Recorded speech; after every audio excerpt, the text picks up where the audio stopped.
본문에도 예수님을 랍비, 선생님이라고 부르면서 예수님과의 대화를 통해서 그가 가지고 있었던 인생에 풀리지 않는 그 문제를 해결받고 또 그 문제의 치유를 받은 한 사람이 등장합니다.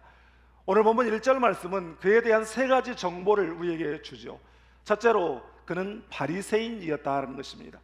우리는 바리새인 그러면 외식적인 율법주의자, 그런 부정적인 의미를 가지고 있는데요, 원래 바리새인들은 그런 이미지가 아닙니다.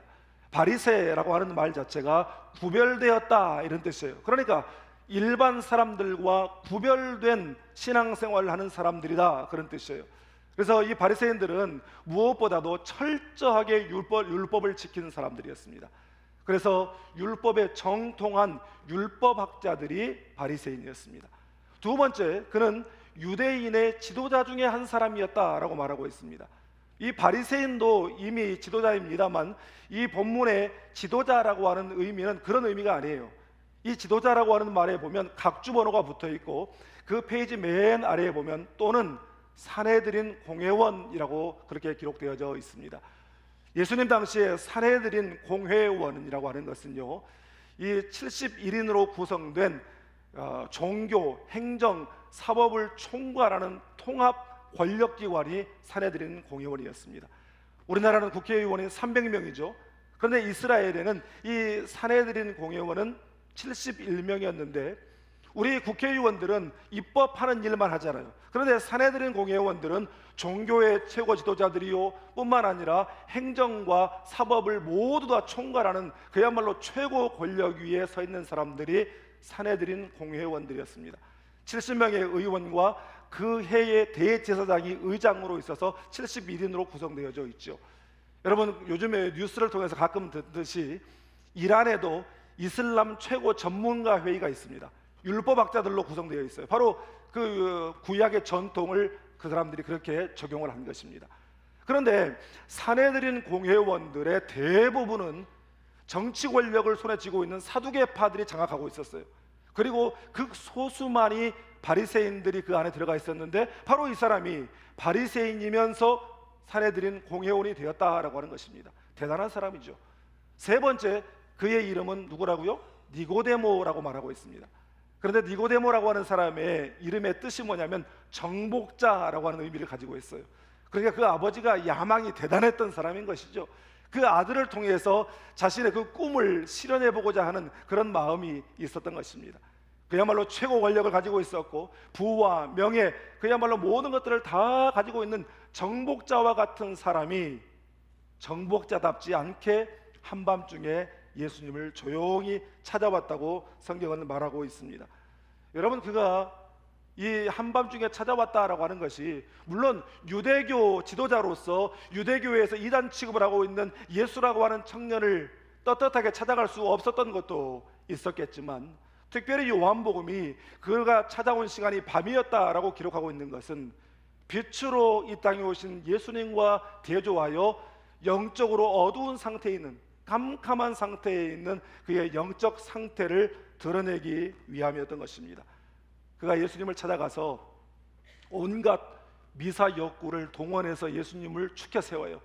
그런데 예수님께서 그런 말씀에 전혀 아랑곳하지 않고 각설하고 단도직입적으로 그의 영적 갈증을 정확히 간파하시고 이렇게 말씀하십니다. 우리 오늘 본문 3절 말씀을 함께 읽겠습니다. 예수께서 대답하여 이르시되 진실로 진실로 내게 이르노니 사람이 거듭나지 아니하면 하나님의 나라를 볼 수 없느니라. 아멘. 여러분, 제가 한 가지 알려드릴게요.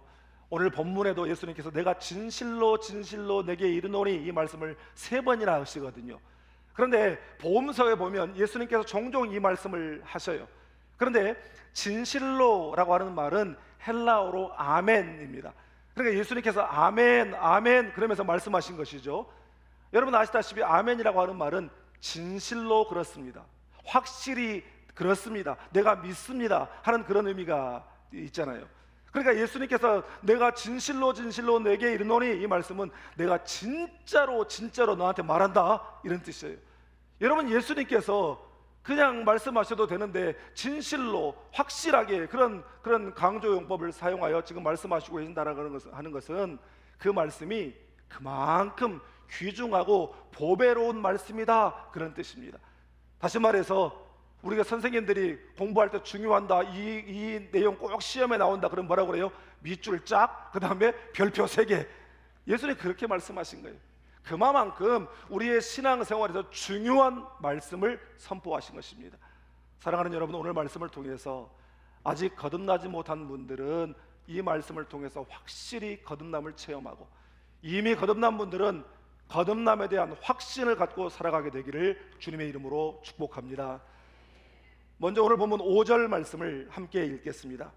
예수께서 대답하시되 진실로 진실로 내게 이르노니 사람이 물과 성령으로 나지 아니하면 하나님의 나라에 들어갈 수 없느니라. 아멘. 3절에서 예수님께서 내가 진실로 진실로 내게 이르노니 사람이 거듭나지 아니하면 하나님 나라를 볼 수 없다. 이 거듭남이라고 하는 말씀을 하시거든요. 이 거듭남이라고 하는 말은 헬라어로 아노덴이라고 하는데, 이 말은 영어로 말하면 from above, 다시 말해서 위로부터, 이런 뜻이에요. 위로부터 나다, 이게 거듭남의 의미입니다. 여러분, 그런데 이 5절 말씀에 거듭남의 중요한 원리가 나옵니다. 예수께서 대답하시되 진실로 진실로 내게 이르노니 사람이 무엇과 무엇으로 나지 아니하면 하나님 나라에 들어갈 수 없다. 그렇죠. 물과 성령으로 나지 아니하면 하나님 나라에 들어갈 수 없다. 이 말은 무슨 말이냐면, 거듭남이라고 하는 것은요, 근본적인 존재의 변화라고 하는 것이에요. 우리는 흔히 뭐 조폭 두목이 감옥에 갔다가 나와가지고 이게 개과천선에서 목사가 됐다 그러면 저 사람 거듭났다, 그렇게 이야기를 하죠. 그런데 여러분, 성경이 말씀하는 거듭남이라고 하는 것은 그런 차원이 아니죠. 이것은 앞에도 말씀드린 바대로 전적인 존재의 변화예요. 다시 말해서 인생의 주인이 바뀐 것을 두고 거듭났다, 이렇게 말하는 것입니다. 그런데 거듭남이라고 하는 것이 내가 앞으로 잘 살아봐야 되겠다, 한번 개과천선해야 되겠다, 그런 의지를 가지고 결단하고 노력해서 되는 것이 아니라 전적으로 성령의 주권 가운데 이루어지는 역사라고 하는 사실입니다. 우리 시대 지성을 대표하는 이어령 교수는 지성에서 영성으로에서 이런 이야기를 들려줍니다. 그분은 그야말로 대표적인 이성주의자 아닙니까? 그런데 이분이 예수를 믿게 됐거든요, 70이 넘어서. 그래서 주변 사람들이 그분에게 이렇게 말한답니다. 당신은 지성인인데 집에서 찬송 부르고 성경 보고 하면 됐지, 왜 굳이 예수쟁이 티를 내며 교회에 나가느냐? 그럴 때마다 이렇게 대답한답니다. 배가 고프면 식당에 가고, 지적 갈증이 느껴지면 도서관에 가고, 마음이 허전하면 극장에 가듯이 나의 전신이 흔들리고 허기와 갈증으로 고통을 느끼며 벗어나지 못하기 때문에 교회에 갑니다. 여러분, 이게 무슨 말이냐면, 먹어도 배고프고 아무리 책을 읽어도 채워지지 않고 세상의 즐거움을 찾아봐도 여전히 허기짐을 느꼈는데 예수님 만나고 나니까 그 영적 공허함과 영적 갈증이 체험을 받았다라고 하는 것입니다. 여러분, 이것이 바로 성령의 주권적 역사인 줄 믿습니다. 누가 그분이 예수 믿을 거라 상상이나 있겠어요? 여러분, 솔직히 마음에 손을 얹고 한번 생각해 보세요. 나 같은 사람이 예수 믿고 이 자리에 앉아 있는 것 자체가 기적 아닙니까? 아멘 아닙니까? 혹시 여러분 중에 나는 이 자리에 앉아 있을 만하다, 예수 믿을 만하다, 그렇게 생각하고 앉아 있는 분 있어요? 회개하시기 바랍니다. 내가 예수 믿는 것 자체가 기적이에요. 성령의 역사가 아니고서는 있을 수가 없는 분이에요. 여러분, 이 자리에 앉아 계시는 형제들 중에 오늘같이 좋은 날이면 저 푸른 초원으로 달려나가야 되는데 이 좋은 시간에 이 답답한 자리에서 따분한 목사 설교를 듣고 있다, 이게 바로 성령의 역사인 줄 믿습니다.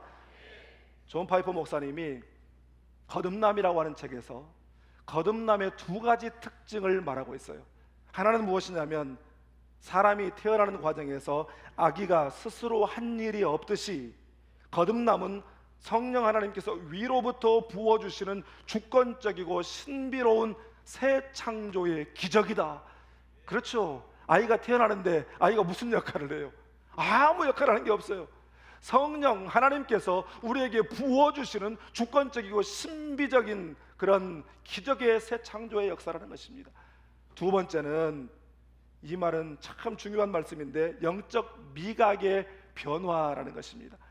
예전에는 세상의 죄악이 달콤하고 예수님이 지루하게 느껴졌는데, 거듭나고 나니까 세상의 죄악이 역겹게 느껴지고, 오히려 예수 그리스도의 십자가가 내 삶의 가장 찬란하고 아름다운 보배로 다가오게 되었다라고 하는 것입니다.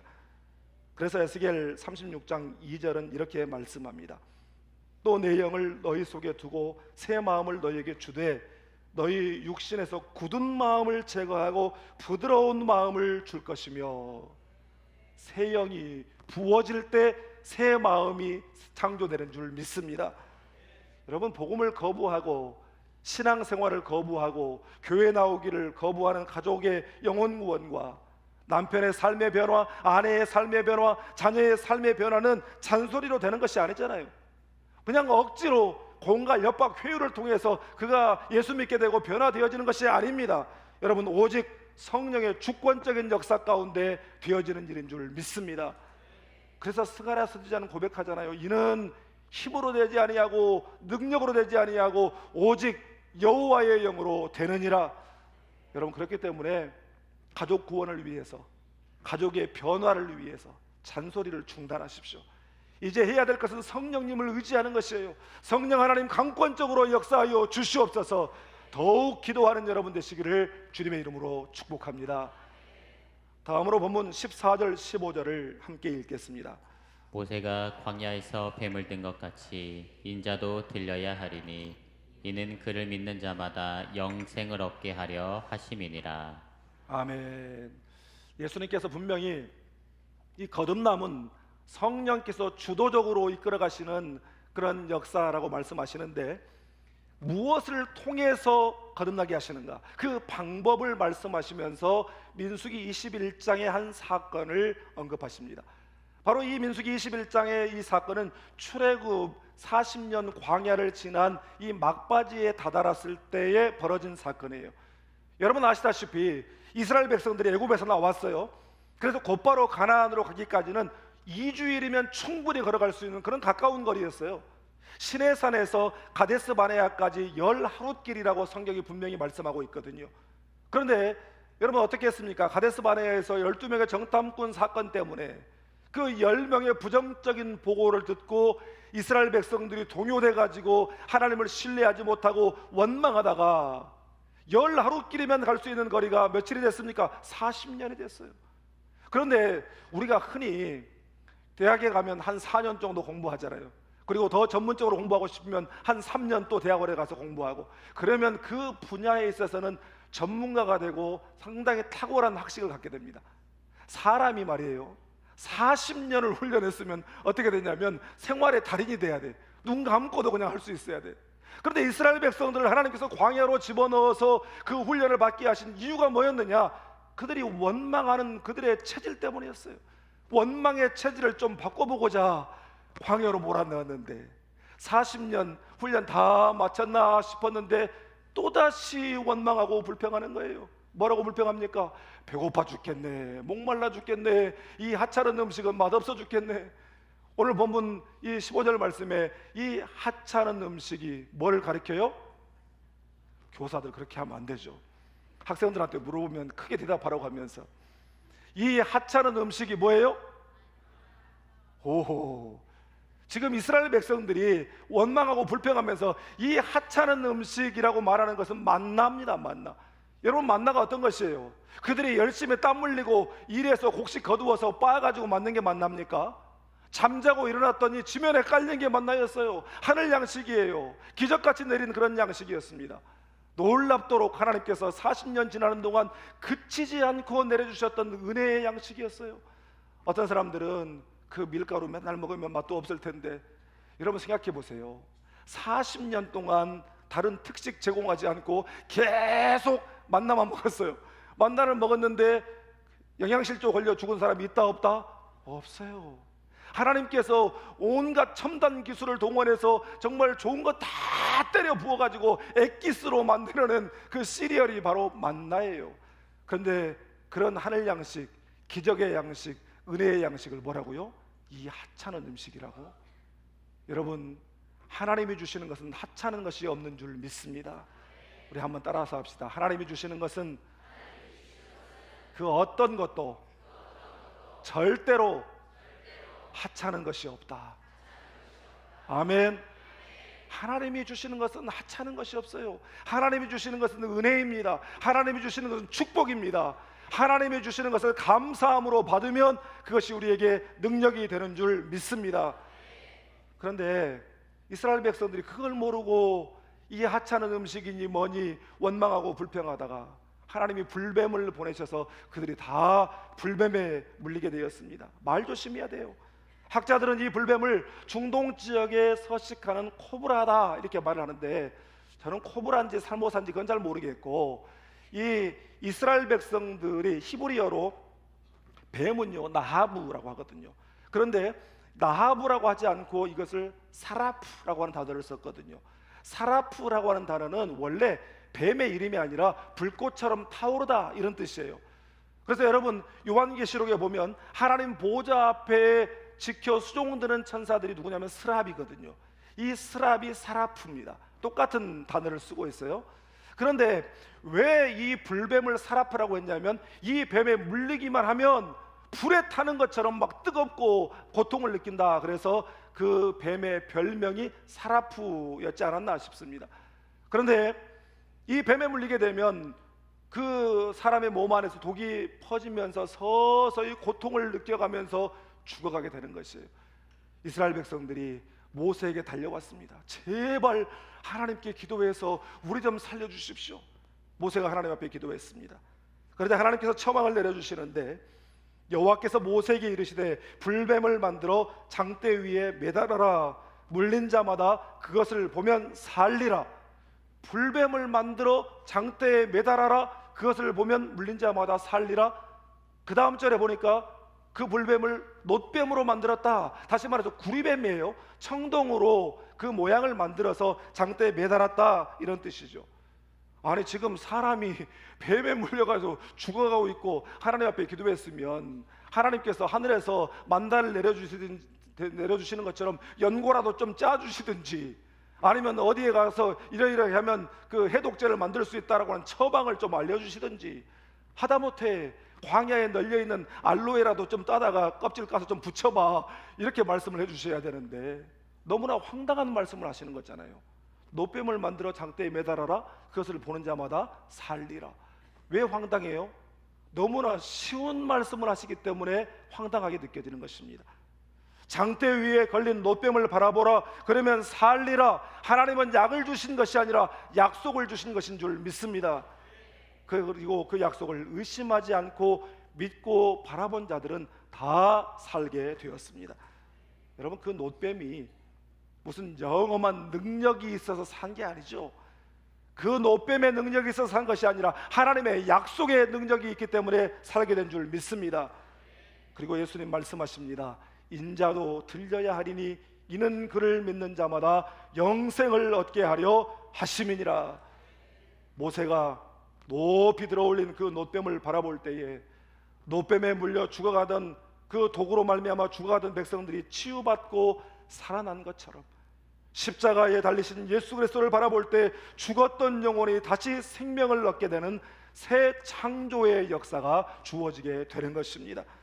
하나님의 약속을 믿음으로 받아들이는 것이에요. 그래서 히브리서 기자는 히브리서 12장 2절에서 믿음의 주요 온전하게 하시는 이인 예수를 바라보자 그랬습니다. 여기서 이 바라본다라고 하는 말의 헬라어 아포론테스는 주목하다, 시선을 고정하다, 이런 뜻이거든요. 그런데 이 말씀이 현재 완료 분사형으로 기록되어져 있어요. 이 말은 무슨 말이냐면, 과거의 한 시점에 보았다라고 하는 것이 아니라 그때부터 지금까지 한결같이 계속해서 지속적으로 보는 것을 말하는 것이죠. 믿음의 주요 온전하게 하시는 이 예수를 한 번만 바라보는 것이 아니라 지속적으로 계속해서 바라보라는 말씀인 줄 믿습니다. 여러분, 사탄의 최대의 전략이 뭔 줄 아세요? 사탄의 최대의 전략은 예수님을 향한 우리의 시선을 빼앗는 것이에요. 우리의 전심 어린 시선을 예수님께 드려야 되는데 다른 곳으로 향하게 하는 것입니다. 내 이익, 내 감정, 내 욕망, 내 야망, 심지어 내 꿈마저도 여러분, 우리가 바라보아야 할 것은 그런 것이 아니죠. 여러분, 예수를 바라볼 수 있기를 바랍니다. 여러분의 시선이 예수님에게 고정되기를 바랍니다. 인생을 살면서 예기치 않은 불뱀에 물릴 때가 있어요.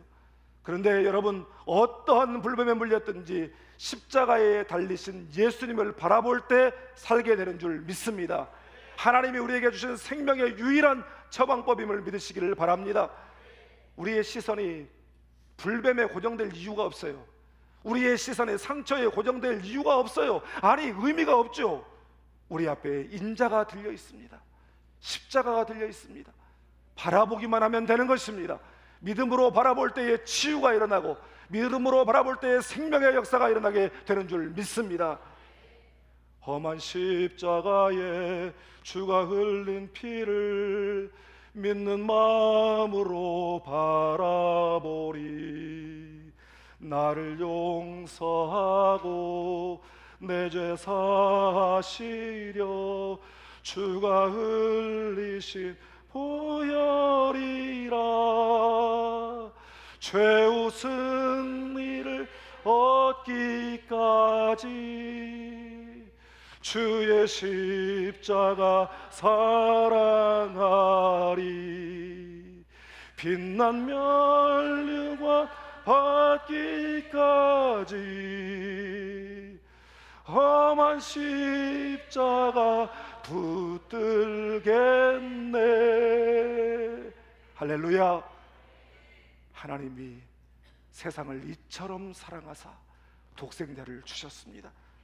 광야에서 불뱀에 물려 죽어가던 이스라엘 백성들을 위하여 장대 위에 노뱀을 달아 그것을 올려 바라보게 한 것처럼 죄의 맹독에 물려 이미 죽었던 우리들, 여러분, 우리가 병든 상태 정도가 아니었어요. 이미 우리는 죽었어요. 그런데 우리를 살리시기 위하여 인자가 십자가에 높이 달리셨습니다. 여러분, 거듭남은 우리의 어떤 노력이나 자격으로 주어지는 것이 아니에요. 오직 나를 대신하여 십자가에서 보혈을 흘려 죽으신 그 예수 그리스도를 나의 구주로 믿는 믿음으로 십자가를 바라볼 때에 잃었던 생명을 얻고 위로부터 태어나는 역사를 경험하게 되는 줄 믿습니다. 그러므로 이제 세상의 헛된 욕망을 바라보았던 그 시선, 우리의 상처를 바라보았던 그 시선에서 눈길을 돌려 이제는 우리의 생명 되시는 십자가의 예수님을 바라볼 수 있기를 바랍니다. 최후 승리를 얻기까지 주님의 십자가 더욱 사랑하고 빛난 면류관 받기까지 그 험한 십자가 붙들고 살아가는 저와 여러분 되시기를 주님의 이름으로 축복합니다.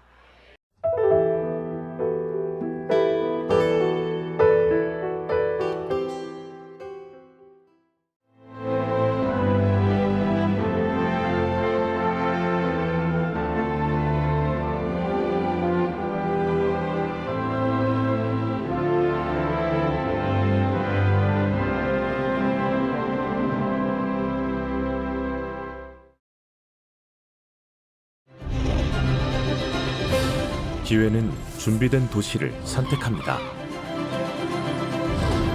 대지엔 바이오, 반도체, 도심엔 문화, 하늘엔 우주. 대한민국 미래 산업의 새로운 가능성을 열어가는 곳. 격이 다른 도시, 순천입니다.